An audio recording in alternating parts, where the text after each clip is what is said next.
Welcome to Small Practice Support Information Session number 78. In this recording, Gavin O'Flaherty of the Technology Committee and Justin Purcell talk to Conor Walsh and John Grutzner about latest developments in digital signatures.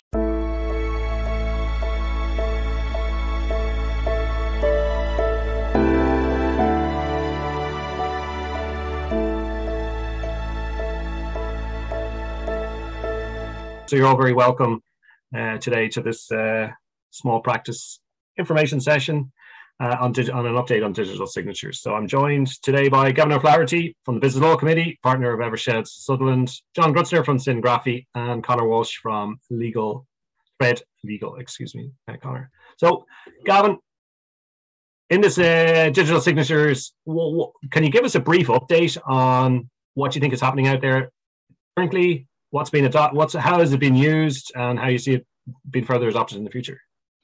Yeah, hi folks. So digital signatures have been here from a legislative basis since 2000, and then from the European basis in the mid-noughties. It was brought in by eIDAS in 2014 even. So it had been adopted on a relatively ad hoc basis, and the Business Law Committee decided to issue publications just to update practitioners on the adoption of e-signature and highlight when it can be used, when it can't be used, and how it can be used, and pointing towards certain protocols to be adopted. COVID came then, and I think it did definitely obviously increase the adoption of it. And I think our publication was not planned, but was timely.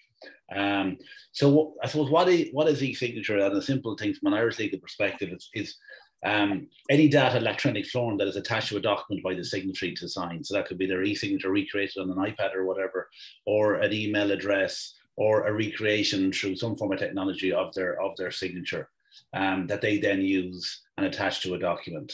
All our legislation has backed up the principle that the fact that someone has signed a document using e-signature should not be used as any way, shape, or form the sole reason to repudiate a contract or to seek to avoid people's contractual obligations.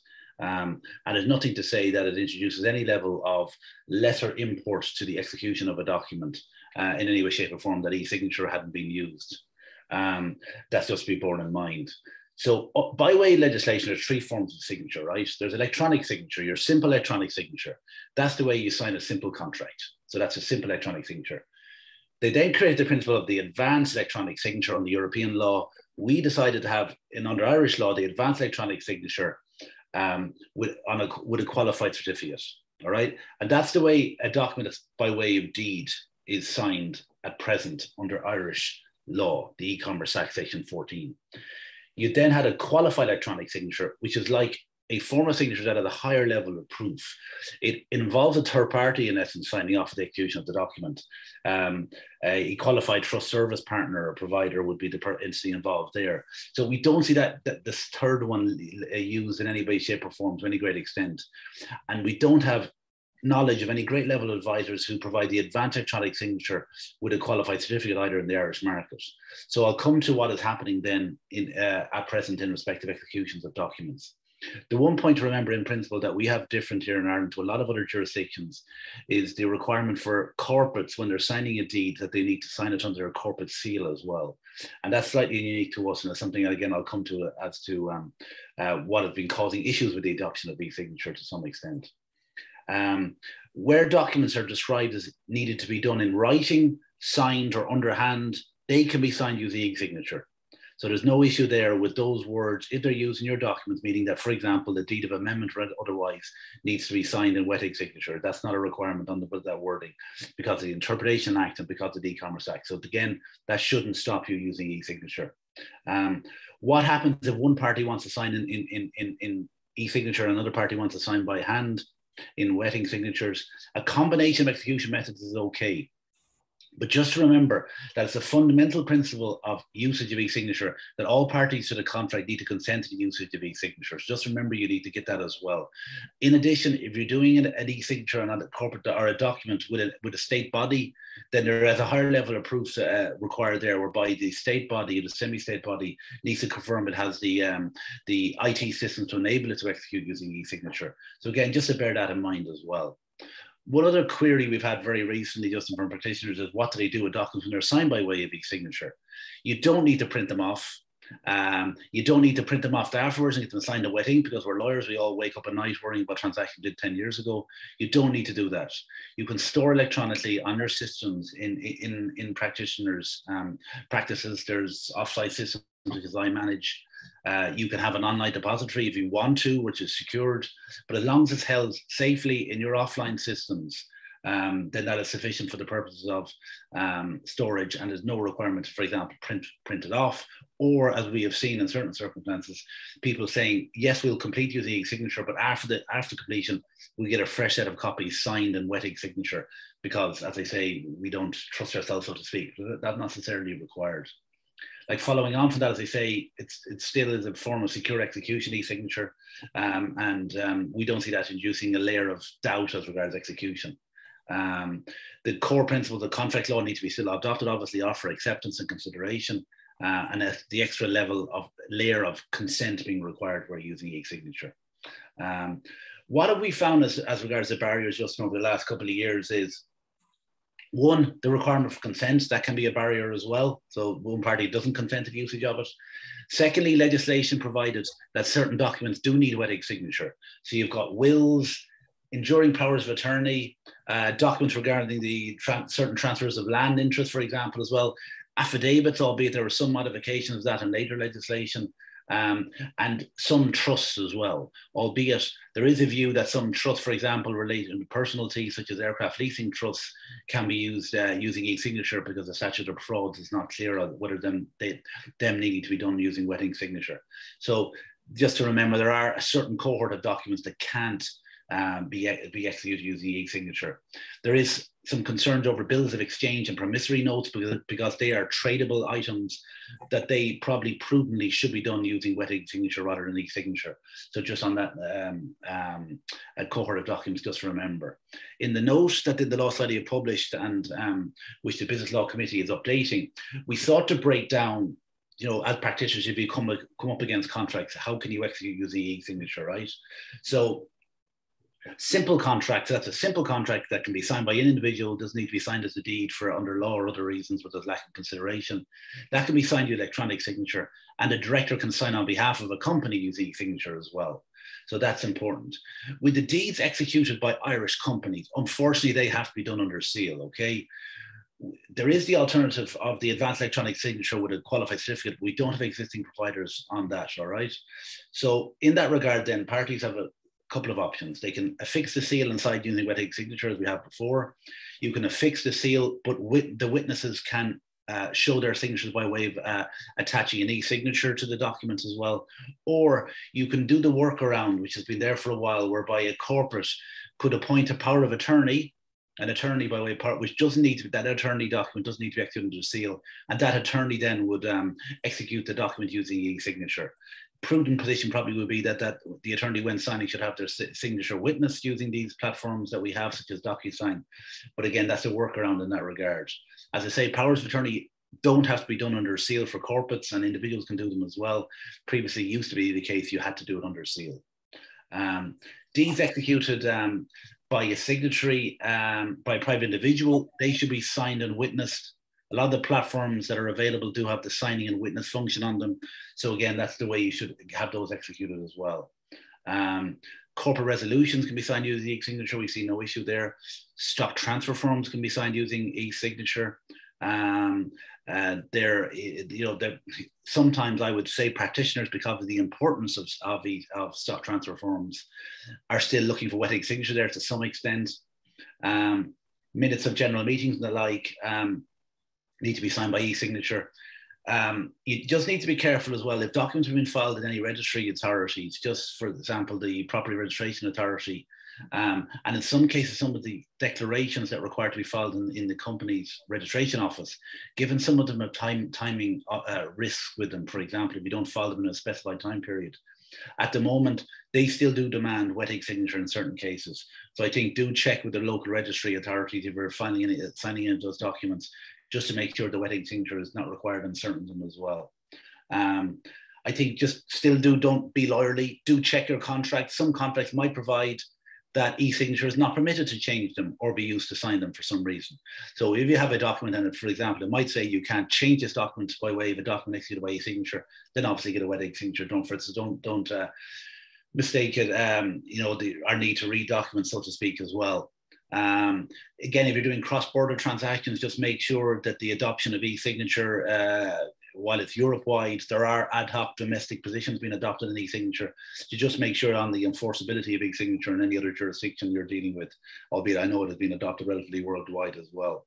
I think what I've also been found, maybe Justin, by way of summary, is lawyers being lawyers, particularly where, and I'm not to pick on banking lawyers in any way, shape or form, but where people are banking a transaction, providing opinions to banks, where they need to stand over debentures, particularly where they're documents being executed by a bank, we are still finding there's a prudent first. No one wants to be the first person picked out for something. There is still a requirement for wet signature being required in certain cases, which although not strictly legally required, is a comfort blanket in respect to transactions, which is understandable given some letters of opinions might be given by lawyers regarding entering into banking transactions, for example.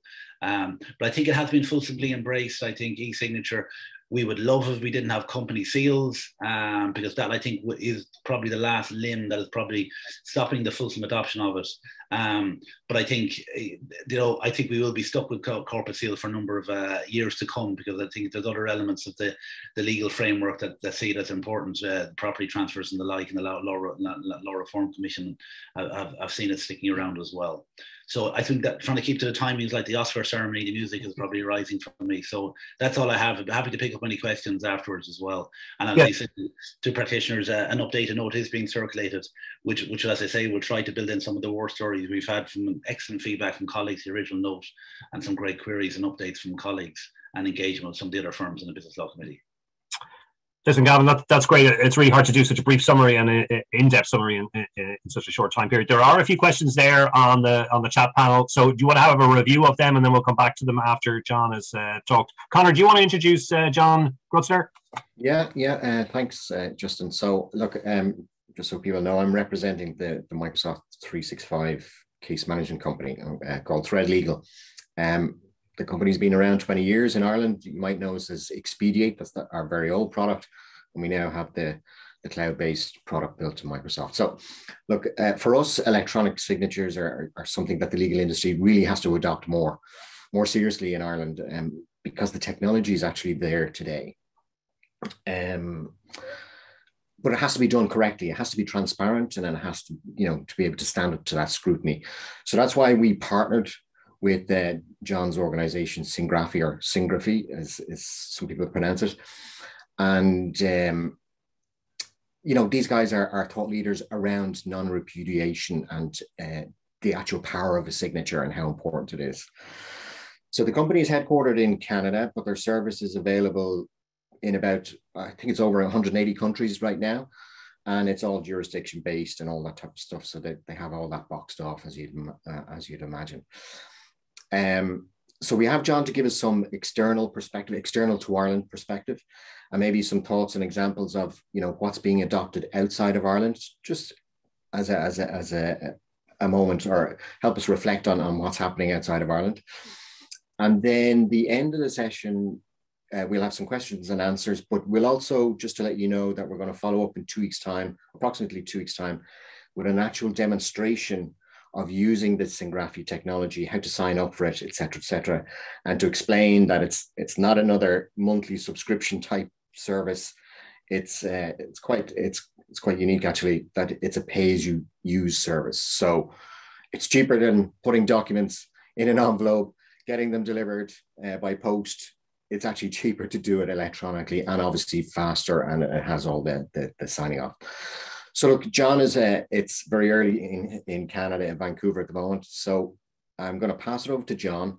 Thanks very much, John, for stepping in. And love to hear what you're going to say. Thanks, John. Thank you, Conor. Normally it's the audience that goes to sleep, but in this case, it might be the speaker. But thank you very much for putting that framework together, Gavin and Justin and Conor, for this opportunity to speak to the Irish Law Society. It's very intimidating to speak to an organization that goes back to 1852. So what I'm going to focus on is not our product and our platform, which I'll just come to at the end in a few points.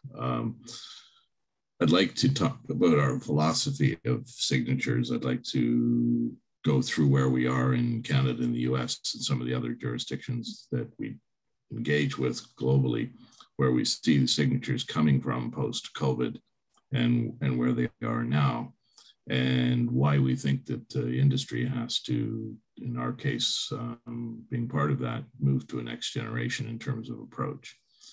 To understand, I think, where we come from, I think you should think back, and we all seen this in film and television. When a document arrives, it's got a beautiful signature. Some cases, it's the whole document has been handwritten, of course, and there's a wax seal on it. The signature is one half of that equation, and the wax seal is the other half of a traditional signature historically. In the modern world, obviously, those protocols have disappeared, but I think that it's important to recognize that there's two ethoses or two important components to an advanced electronic signature, which is what we are under EU law. The first is obviously, and I think it's an important distinction in our philosophy and also our technology, we care what your signature looks like, because your signature is ultimately part of your identity. It's part of your consent. It's part of your taking personal responsibility for what you're reading and agreeing to. And it's a critical component of human intent. From a technical point of view, every signature is different. There's a biometric framework that we try to capture, because your cadence, your weight of your pen, even through a digital environment, some of those elements can be understood and be part of the verification if there's a challenge later on from a repudiation point of view. And I think that's an important distinction. The result from our point of view is that taking a twist on what President Bill Clinton said, he wanted to keep the human face on globalization, was one of his big economic strategies. We want to keep the human hand on globalization and digitalization, because ultimately you can, through technology or voice permission, fingerprint permission, even retinal permission, can be compromised. But we think that the signature is actually, from an algorithmic point of view and also a control point of view, one of the last pieces of digital identity that you own. And so it's worth preserving in the contract process for the emotional reasons or the traditional reasons, going back to the wax seal, but also from a technical point of view, it's important to keep that. And that's how we designed our platform. But I think the topic today is also about where signatures are going in an electronic world or a digital world, where they are now outside of Ireland. And I think it's important to look at that, not just as Gavin highlighted from a regulatory perspective, but also from a point of view of what we see the real value of our platform, and which is compliance, obviously, to regulatory practices, customer service, time savings for you as lawyers, and also fraud mitigation, and controlling of expenses, not just courier expenses, but parking expenses, time for your customers. They're all very busy people. So all of these advantages come together, and then you get into the sophisticated triage of e-signatures, and you have to start looking at it in different jurisdictions. Obviously, you have court documents, oaths, powers of attorney, conveyance of real estate or title transfer, debt instruments, wills. All of these in different jurisdictions have different approaches. Some of them are still at wet signature. Some of them are at moving towards acceptance with certain standards. We just completed in British Columbia, 1 minute after the act went in force on December 1st, the first remote will ever done in Canada using our platform. And the reason we were able to do that is because we have on top of what we call ink sign, we have a video signing room, because I think what you're going to be seeing for some of these remote standards post-COVID is that globally, bar associations, law societies like yourself, and governments and consumer groups are looking at the last 2 years, and the last 2 years to a certain extent have been duct taped together from a technology point of view, and the acceleration because of COVID out of trends has been good from an adoption of technology, but it doesn't mean that the best practices, both in terms of pricing and also the technology and the standards that are deployed. So we see regurgitation of the last 2 years at a legislative basis, and increasing the standards of the industry. And that's why we think that, there will be a flight to quality, there'll be a flight to video recording, there'll be a flight to storage of that recording. And obviously, even in the remote online notarization space, right now in the United States, there's about 37 of the 50 states that allow remote online notarization, which requires a digital or an ink seal in our case.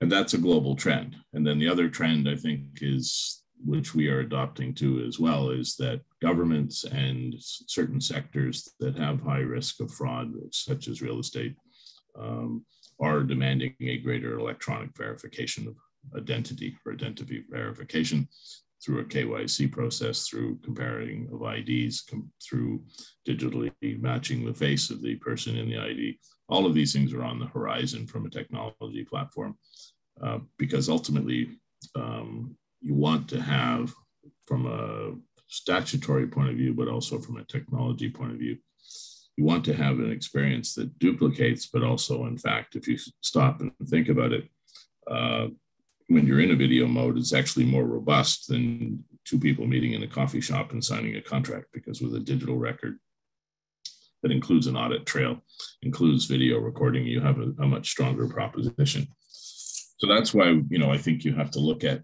when you're looking at your signature law, where it is and where it's going, and prepare for that. And by preparing for that, I think you have to think through what the risk of that technology is to the actual transaction before you put in a law, or before you allow a practice within the legal sector to come on stream. And therefore, that's why I think looking at what you're doing today in terms of best practices from around the world, because I think in some cases, we've seen governments in the interest of consumer, especially in the case of wills, where they obviously in a pandemic, you want to improve the access to wills. Governments have brought in regulations without probably thinking through where technology is at, because their legislation in many ways is probably 5 or 10 years behind technology. And I think that's a danger. So we advise, as part of some of the committees we work with, that the government constantly put in a process where those regulations and from the government, the bar, the law society, are reviewed and updated based on the transformation and improvement of technology. Because ultimately, your goal is not to be an e-signature company. Your goal is to be a tool to allow the legal profession and its clients to work together in a more healthy environment. And so that's what our general advice is. What that means in specific terms from a technology platform point of view, I think is from a regulatory perspective first, is that because time is precious, we advise that governments in certain transactions do not allow proxy signatures, which to us is cut and paste stored signatures, type to sign where there's a fake cursive being implemented. So you have to have a quality control in terms of selection on your platform or in your law, that certain types of transactions, it has to be clear that that's the person's signature. As I've said already, we advise video recording and storage for sensitive transactions. And we obviously, and this applies, I think, by and large to most of our counterparts, we want to see that documents are tracked and that they have a tamper-proof seal on the document, similar to an old letter with a seal on the envelope. We advise that there be a very robust audit trail, and that as technology improves, that audit trail be expanded upon to capture all of the details that basically allow either party, in the case of dispute, to prove that the other party did actually sign the signature and was intent. In fact, when we looked at this from a point of view of in the video space, one of the things that is a part of the Canadian law is that you have to show the camera around the room to prove the person's not under duress. The law is thinking through all of the issues and potential implications of a technology platform. I think that that's what you have to do as you adopt some of the laws in your own country for this. And as I said, we also advise moving forward that you consider improving in stages. And there are obviously privacy concerns, political concerns. You may have read that the IRS moved away from facial recognition for its verification of tax filings yesterday in the United States, because there was serious concerns about the constitutional compliance about that, and also privacy concerns. So you have to, I think, when you adopt technology, you have to look at the implications within your own legal system and your own culture and your own constitution as it applies to, and more in case law in the UK and Ireland, and where that's going. I'd flag something that's quite interesting from a point of view of adoption in the legal profession. We had just recently last year in the Ontario Supreme Court, Judge F.L. Mayers was involved in a situation where a lawyer was basically arguing that they had no onus to use modern technology. And the judge made a point that, we all used to use the mail, then we started using telex, then we started using fax, and electronic technology was something that was just part of the current legal profession, and to use the lack of technology as an excuse was not acceptable. And the judge wrote, with the current pace of change, everyone in the legal profession has to keep learning technology. Counsel and the court alike have a duty of technological competency, in my respectful view. And so I think that that's important to recognize that as a profession, there's an onus ahead of both the legislation, but also adopt technology as it comes along. We had an 82-year-old lawyer at the beginning of COVID phone us, and he said, "I've never had a computer before in my life." And we said, "Well, that's fine." He said, "I just got one, and somebody's teaching me how to turn it on, but I need e-signatures or I'm going to starve, because my customers aren't going to come to my office." And I think many of his customers were probably in the same age group as he was. And with a little more training than perhaps some of our other clients, our tech team was very patient. And he's now, I wouldn't say mascot, but he's our poster lawyer for somebody desk and doing e-signature signings in about 2 weeks. So I think that he now recognizes the value of technology, and only because of the pandemic was he forced to deal with that. So I think, John, I'm afraid we're a bit tight for time. We're just into the last 3 minutes. I'll just finish up with two things. And then I want to bring on a questions and answers if anybody wants to ask questions. There's a few in there already, and we'll try to get to that. Yeah, I'll just finish up with two things. And, I think from our point of view, the difference between a good and a bad electronic signature experience is the difference between a 0.0 Guinness and a real Guinness. Our belief is that a proper signature and a proper technology has the intent and the power of a real Guinness, and that to compromise, despite the dietary concerns of a fake Guinness, is really compromising on what you're actually selling, which is intent. And therefore, I close with one final thought, just because I was thinking of my days as an undergrad when I studied Irish literature. And I think we have to be cognizant, if I leave with one message, of one of my favorite plays was Playboy in the Western World, about when art becomes reality and what that really means when humans are involved. And I think when technology becomes reality, it's a similar experience. So I would say the modern play, Playboy, a play person in the modern world, when they're looking at technology, I think ultimately if we're adopting it and it's not to service humans and improve the human experience, then I think we fail. Listen, John, thanks for giving us your insights. I know we're going to be talking to you again in 2 weeks' time. I know there's a few questions there on the side. Just to go through them, Justin. Pepe asked a very good question there, whereby, like in essence, because DocuSign allows the document to be sent to a witness by way of email, does that not encourage, but that could give rise to the misconception that the witness doesn't need to physically witness?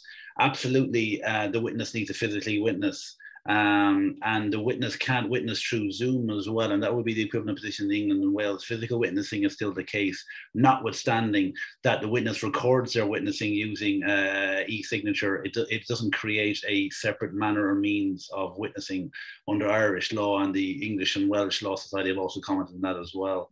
Another question is, does a contract for sale for land need a wet signature? Yes is the answer. Contract for sale rather than the deed itself. No, the contract for sale should be able to be done by wet signature, but the ultimate deed, the actually property transfer, would need wet signature. So I think maybe the case is people are putting wet signature on both. Again, witnessing remotely by Zoom is not appropriate. Physical witnessing is still required. Sean O'Reilly, a couple of very good questions. One is sealing documents and counterparts. They can be witnessed electronically once obviously the electronic signature isn't put on the same page as the physical seal is attached. So you can witness in counterparts, so people can witness the sealing and then attach using their e-signature platform as well, in that basis as well. Another question regarding witnessing the e-signature using HelloSign by video call, that's not acceptable at the moment. Physical witnessing is still the recommended position. And when sending documents out to clients to get documents signed using signature, we should again reaffirm that to clients, just to avoid the scenario which Pepe rightfully pointed out, is that could give rise to issues as regards enforceability of the document. And then there's one question as well, again from Sean O'Reilly, regarding the qualified electronic signature I talked about. There are providers listed on the European Commission website, so they're listed there on their own website. So maybe if you want to check if that provider is authorized, you can find that out on the European Commission website. The QTSPs are listed there, so worthwhile just double checking before you do your deal that they are actually an authorized provider. Listen, guys, thanks very much. I'm sorry we're out of time. It's been a lot to listen to today. I'd like to thank Gavin from the Business Law Committee and Eversheds for joining us today. I'd like to thank John Grutzner all the way from Canada, Vancouver, for getting up so early and giving us an insight into how they're dealing with it in Canada. He'll be joining us again in 2 weeks' time to talk about, give us a practice update on signatures and digital automation. So we look forward to talking to you again in 2 weeks. And thanks, Conor, for helping us meet with John today. So you're all very welcome. Thanks for coming along. Slán agus gur mágad.